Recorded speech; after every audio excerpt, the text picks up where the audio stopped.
குளிர்விதமான நெய் மிளகு தனியா சாம்பார் பார்த்துடலாமா? 2 டீஸ்பூன் அளவுக்கு நெய், 4 டீஸ்பூன் அளவுக்கு தனியா, 2 டீஸ்பூன் மிளகு, 1 டீஸ்பூன் கடலைப்பருப்பு, 4 வரமிளகா சேர்த்து வறுத்துட்டு அந்த ஃபைனலாக பெருங்காயம் சேர்த்து பொடிச்சு வச்சுக்கோங்க. இது 1 டீஸ்பூன் அளவுக்கு எண்ணெய் சேர்த்துருக்கேன்.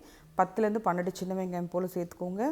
அதுக்கப்புறம் கொஞ்சோண்டு பூண்டு கூட சேர்த்துருக்கீங்க. அதுக்கப்புறம் ஒரு தக்காளி போல் சேர்த்துருக்கேன். அதுக்கப்புறம் அவரைக்காய், முள்ளங்கி, அப்புறம் சொரக்காய் இதெல்லாம் சேர்த்துருக்கேன். சேர்த்துட்டு கத்திரிக்காய் சேர்த்துட்டு தண்ணி ஊற்றி அப்புறம் வேக விட்டுக்கலாம். உப்பு சேர்த்துட்டு அதுக்கப்புறம் புளி தண்ணி கொஞ்சமாக சேர்த்துக்கோங்க.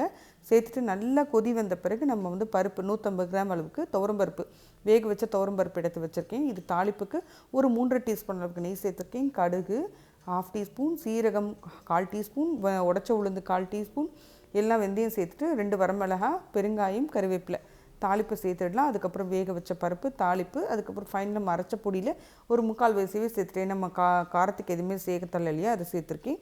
அதுக்கப்புறம் ஃபைனலாக 1 டீஸ்பூன் நெய். இதில் நெய் எதாவது அதிகமாக இருந்துச்சுன்னா குறைச்சி சேர்த்துக்கோங்க. சூப்பராக இருக்குங்க. இந்த கதம்ப சாம்பார் ட்ரை பண்ணுங்கள். அரைச்சி விட்ட கதம்ப சாம்பார் சூப்பராக இருக்கும். கண்டிப்பாக ட்ரை பண்ணி பார்த்துட்டு அடுத்தடுத்த இன்ட்ரெஸ்டிங்கான வீடியோஸ்க்கு சப்ஸ்கிரைப் பண்ணுங்கள், லைக் பண்ணுங்கள், ஷேர் பண்ணுங்கள், சப்ஸ்கிரைப் பண்ணுங்கள், ஃபாலோ பண்ணுங்கள். பாய். தேங்க்ஸ் ஃபார் வாட்சிங்.